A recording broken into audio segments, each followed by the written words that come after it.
Subscribe करें हमारे channel techno गुरु अमित को और साथ ही बेल आइकन को दबाना ना भूलें ताकि जल्द से जल्द हमारे वीडियो आप तक पहुंच सके। नमस्कार दोस्तों, मैं अमित फिर से स्वागत करता हूं आपका टेक्नो गुरु अमित चैनल में। आज के इस वीडियो में हम बात करेंगे आरवीएनएल और आरएसएम एसएसबी बोर्ड में प्रमोशन के क्या चांस हैं। मैं किसी को भी यही नहीं कहता कि आप किस में ज्वाइन करिए, किस में ज्वाइन मत करिए। मैं सिर्फ आपको इन्फॉर्मेशन देता हूं, वैसा वैसा मैं आज कर रहा हूं, इन्फॉर्मेशन दे रहा हूं आपको। अगर आपकी सूटेबल है तो आप ज्वाइन करिए, सूटेबल नहीं है तो आप मत ज्वाइन करिए, डिपेंड्स ऑन यू। मेरा काम है इन्फॉर्मेशन देता, जो मैं इन्फॉर्मेशन देता रहा था, दे रहा हूं और आगे भी देता रहूंगा। एंड थैंक्स उन सब सब्सक्राइबर का जो मेरे साइड में आज भी खड़े हैं। ठीक है, तो आज की जो इन्फॉर्मेशन है वो यही है कि दोनों में से प्रमोशन के क्या चांस है, बेटर कौन सा है, बेटर कौन सा नहीं है, डिपेंड्स ऑन यू। तो मैं पहले बता देता हूँ आपको किस प्रकार से मैंने एक इमेज बना दी है, ताकि आपको बताऊँ मैं कि सबसे नीचे जो पोस्ट होती है दोनों डिपार्टमेंट के अंदर वो होती है इन्फॉर्मेटिक असिस्टेंट की, यानी आईए की। उसके बाद प्रमोशन होता है असिस्टेंट प्रोग्रामर का, उसके बाद होता है प्रोग्रामर का, और उसके बाद है एनालिस्ट कम प्रोग्रामर का। ये दो जो मैंने आपको दिखा रखे हैं तीर के निशान, उसमें ये आपने नोट किया होगा आरवीएनएल जो इस तरफ है वो यहाँ तक ही है। वो इसलिए क्योंकि अभी तक एसीपी की पोस्ट मैंने इसमें कहीं देखी नहीं है। और आरएसएम एसएसबी बोर्ड के अंदर एसीपी की पोस्ट भी है, उसके बाद में एक एसए की पोस्ट है, वो इससे ऊपर है। ऐसे आगे और भी पोस्ट हैं, तो चल रहा है कंटिन्यू। ठीक है, तो अभी जो आरवीएनएल वो यहाँ तक सीमित है, और अगर इससे ऊपर गया भी होगा तो अभी तक मुझे इसका कोई नोटिफिकेशन कहीं पे भी नहीं मिला। यहाँ तक के नोटिफिकेशन मेरे पास में इस वीडियो के अंदर मैं शो भी कर दूंगा आपके सामने। तो बात करते हैं प्रमोशन की।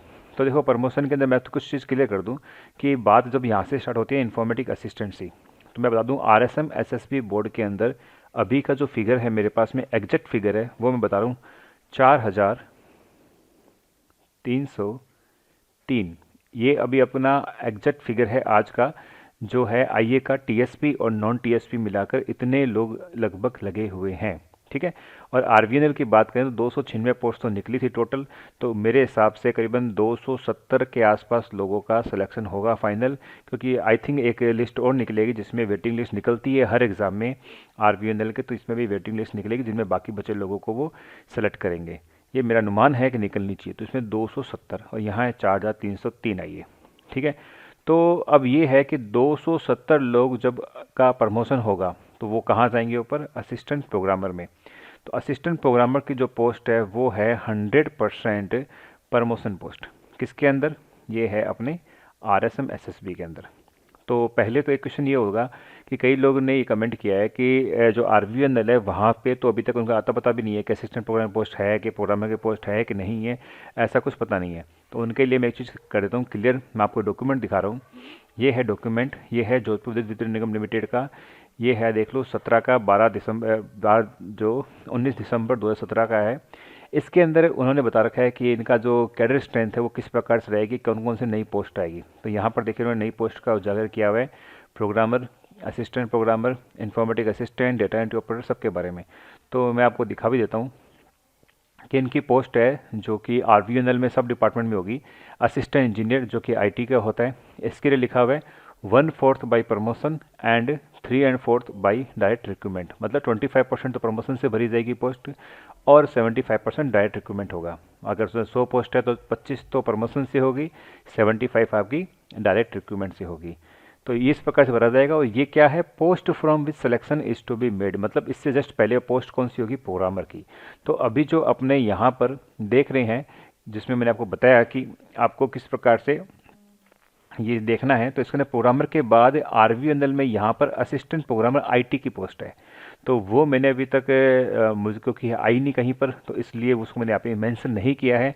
तो लेकिन प्रोग्रामर के बाद में आईटी की पोस्ट है, और यहाँ पर प्रोग्रामर के बाद में सीधी एसीपी की पोस्ट है जो अभी अभी फिलहाल काम कर रही है। ठीक है, तो अगला देखिए। तो एक तो ये हो गया प्रोग्रामर की पोस्ट के, अगर must have 2 years experience as programmer, मतलब अगर 2 साल प्रोग्रामर का एक्सपीरियंस है आपके पास में तो आप इस पोस्ट के लिए एलिजिबल हो। और जो 75% जो पोस्टें हैं जो कि डायरेक्ट रिक्रूटमेंट है, उनके लिए मिनिमम क्वालिफिकेशन जो है वो यहाँ पर दे रखी है, एग्ज़ाम वगैरह होता है वो होता ही है। ठीक है, उसके बाद में अगला है प्रोग्रामर। तो प्रोग्रामर 100% प्रमोशन है, basis of seniority cum merit. ये आरवीएनएल के अंदर जो प्रोग्रामर है वो क्या है, 100% है। किसके बेस पर, अपने प्रमोशन पोस्ट है। लेकिन आरएसएम एसएसबी बोर्ड में ऐसा नहीं है, 50% है अपना प्रमोशन और 50% है अपना डायरेक्ट रिक्रूटमेंट। ठीक है, दोनों में चेंज है। तो अगर आप RVNL में कहीं लगते हैं तो जब आप असिस्टेंट प्रोग्रामर होंगे तो उसके बाद अगला प्रमोशन आपका प्रोग्रामर होगा, वो 100% प्रमोशन पोस्ट है। यहाँ पर कोई नया बंदा डायरेक्ट रिक्रूट नहीं होगा। लेकिन जब यहाँ पर RSMS में आते हो तो असिस्टेंट प्रोग्रामर बाद जब आप प्रोग्रामर बनोगे तो आप 50% लोग आपके प्रमोट हो जाएंगे, 50% लोग नए लोग बाहर से इसके अंदर एंटर कर जाएंगे डायरेक्ट प्रोग्रामर में। ठीक है, फिर चलते हैं आगे। जूनियर इंजीनियर IT, ये जो जूनियर इंजीनियर 1 IT इसके आगे लिखा है डाइंग कैडर, मतलब ये जो पोस्ट है वो इन्होंने ख़त्म कर दी है, दोबारा अब इसके नाम की कोई भी पोस्ट नहीं निकलेगी, तो इसको छोड़ते हैं। उसके बाद चलते हैं assistant programmer. 100% by promotion on the basis of seniority commit. जैसा मैंने बताया कि 100% क्या है असिस्टेंट प्रोग्रामर, 100% आपकी किस पे बेस आएगी, प्रमोशन पे। ऐसा कैसा रूल है RMSS बोर्ड में, 100% क्या है ये, प्रमोशन में। मतलब दोनों पोस्टें दोनों भी जगह पे सेम है, मतलब यहाँ पे डायरेक्ट रिक्रूटमेंट होता ही नहीं, यहाँ से बाहर से कोई भी नहीं आ सकता, ये दोनों के अंदर प्रमोट पोस्ट होगी। ठीक है, उसके बाद में देखिए informatic assistant 100% by direct recruitment हो गया। लेकिन यहाँ पे नीचे एक पोस्ट और दे रखी है जो अभी तक चलती आ रही थी, उसका नाम था डेटा एंट्री ऑपरेटर, जिसको भी बंद कर दिया है। उसी को डेटा ऑपरेटर की जगह क्या बना दिया है इन्होंने, इंफॉर्मेटिक असिस्टेंट। ठीक है, तो ये एक पोस्ट और है जो कि आप इसमें देख सकते हैं, डेटा एंट्री ऑपरेटर एक्स्ट्रा है जिसको हटा दिया है। इसमें देखो लिखा भी हुआ है प्रमोशन के लिए 3 years experience as data entry operator and any one of the qualification and mention in column number 6। मतलब यहाँ पे जो कॉलम नंबर 6 में जो अगर क्वालिफिकेशन है और या फिर उसने 3 साल का डेटा एंट्री ऑपरेटर बनने का एक्सपीरियंस है उसके पास में, तो वो ऑटोमेटिकली इन्फॉर्मेटिक असिस्टेंट बन जाएगा। तो बात तो सीधी सी बात यही होगी, सबसे नीचे वाली पोस्ट आज की डेट में कौन सी है, आइए। तो RSMS बोर्ड में 4303 आइए हैं, पहले इन सभी का प्रमोशन होगा और ये 4303 आइए क्या बनेंगे, AP। ठीक है, उसके बाद में अभी जो पोस्टें आई है जो आप लोग RSMS में भर रहे हैं वो लगभग 1300 पोस्टें हैं। तो इन 1300 लोगों को प्रमोशन होने के लिए सबसे पहले इन 4303 लोगों का प्रमोशन होगा, उसके बाद में इन 1300 लोगों का नंबर आएगा। इसका मतलब ये जो 1300 लोग यहाँ पर हैं उनको असिस्टेंट प्रोग्रामर बनने में मेरे हिसाब से कम 5 से 10 साल के बीच का समय लग जाएगा।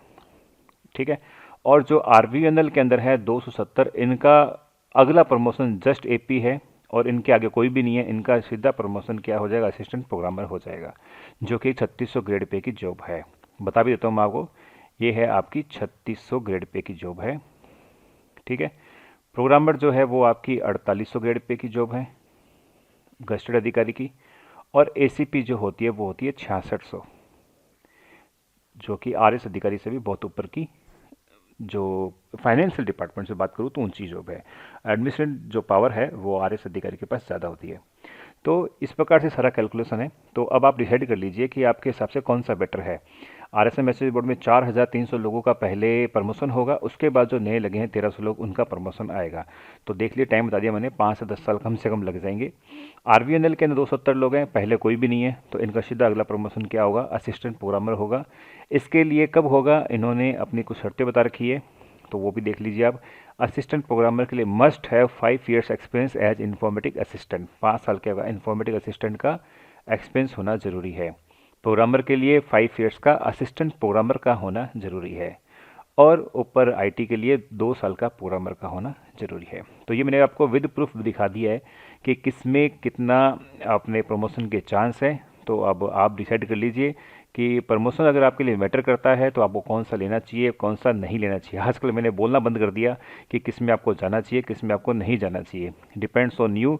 मैं सिर्फ इन्फॉर्मेशन दे रहा हूँ, अगर इन्फॉर्मेशन आपको सही लगती है और लगता है तो आप अपना डिसीजन लीजिए, अदरवाइज आप अपने विवेक से डिसीजन ले सकते हैं। ठीक है, तो ये एक छोटी सी न्यूज़ थी जो बहुत लोग मुझे बार बार मैसेज कर रहे थे, मेल में भी कर रहे थे और कमेंट में भी कर रहे थे। मैं चाहता तो इसका वीडियो पहले बना सकता था, लेकिन मेरे पास में कोई प्रूफ नहीं था कि RVNL के अंदर क्या स्ट्रेंथ, क्या उन्होंने प्रोग्रामरों का सब बना चुके हैं नहीं बना चुके हैं। तो उसके लिए मैंने ये जो डॉक्यूमेंट मेरे पास आया है उसके बाद ही मैंने विद प्रूफ ये वीडियो बनाया है। ठीक है, तो आप लोग इसको देख लीजिए और जैसा आपको डिसीजन लेना है वैसा डिसीजन ले लीजिए। ठीक है, मिलते हैं नए वीडियो के साथ, देखते रहिए टेक्नो गुरु अमित। अभी भी चैनल सब्सक्राइब नहीं किया तो प्लीज़ चैनल को सब्सक्राइब करें, लाइक करें, शेयर करें। धन्यवाद।